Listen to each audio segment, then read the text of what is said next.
to be brought into the show. They are all participants. There's no question, it's no longer a question of philanthropy or just do-gooderism. They just realize these people are part of the show and they've got to get into the act. Until we put on their makeup or something, they can't go before the camera. So the whole backward territories of the world are being upgraded very high speed. In fact, one of our most mistaken efforts at upgrading is warfare. Because when you fight a backward country, you, in a sense, educate it to hurry its education up into the present. That's the way Julius Caesar did it. But didn't we just see an example in the Middle East where one nation had an army which was the complete master of its mechanized society, fighting another which was mentally in the camel age, to some extent. But you can see that the generation gap there, or the technological gap, created frustration and stalemate at the council tables, even though the war didn't. Very much so. But you are confident that these nations, the backward nations who are not yet in the electric age, they're in the transistor radio age, as you have already pointed out. But you see, in our own homes, the generation gap between child and parent is fantastically great. But we always accepted that as a normal, natural growth gap. Now, today, because of the enormous speed up of information, the child is becoming an adult. The adult has to acquire all the empathy and intuition of childhood in order to live with his own children. The gap between adult and child is just disappearing overnight. And this is as big a revolution as any backward country has to face when it's being updated into the 20th century. Oh, yeah, the biggest revolutions in the world are taking place under our own roofs, at our own dinner tables. And this all at once just wipes out the old distances and times between age groups and between ethnic groups, civilized groups, so on. This kind of speed up enables you, for example, at Expo, to see all the cultures of the world in X-ray form, in depth. What you encounter at Expo is not history, but the immediate experience of these countries.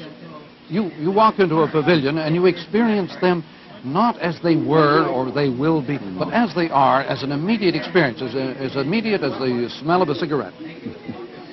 I'd like to, on this day when Mr. Kosygin and President Johnson are meeting at Glassboro, to look back at a comment you made a number of years ago, about 11 years ago, I think. You pointed out the difference mentally between a print society and the newer, or to some extent oral society, the electric society.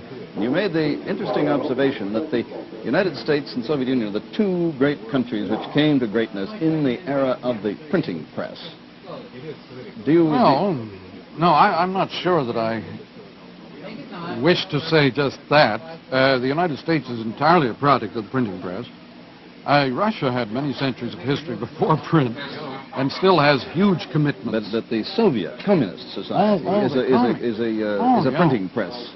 Oh, right. Minded organization. The 1917, the October Revolution, was entirely the result of the print technology of that era, yeah.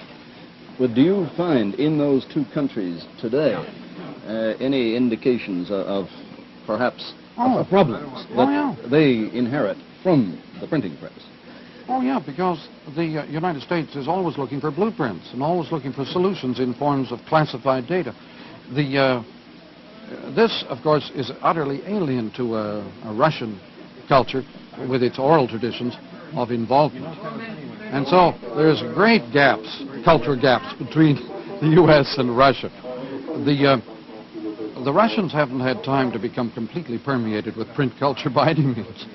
Did you by any chance see Mr. Baroudi, the delegate from Saudi Arabia, speaking the complete Arab oral man? No, and a man who resented the coming of the European civilized blueprint into the Arab world, imposing on them. What we consider, that is the way we have always thought of civilization. The giving the benefits of civilization to Africa or anything has always come to any print-oriented people as the laying down of new blueprints, new times for work and education, programming. But today, it has to be done by dialogue. by completely a new kind of involvement and participation in their problems. And this, the old blueprint method is just disappearing with television. Television is an X-ray, not a blueprint.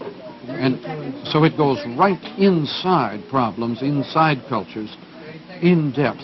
There are so many humorous stories going around today that express the grievances and the tensions that arise from these situations. I wish we had time to rehearse some of them. Well, I'm afraid that our time is up. I've got to get down to the studio. Well, thank you. And many thanks, Professor McLuhan. I think we have to head off around the world.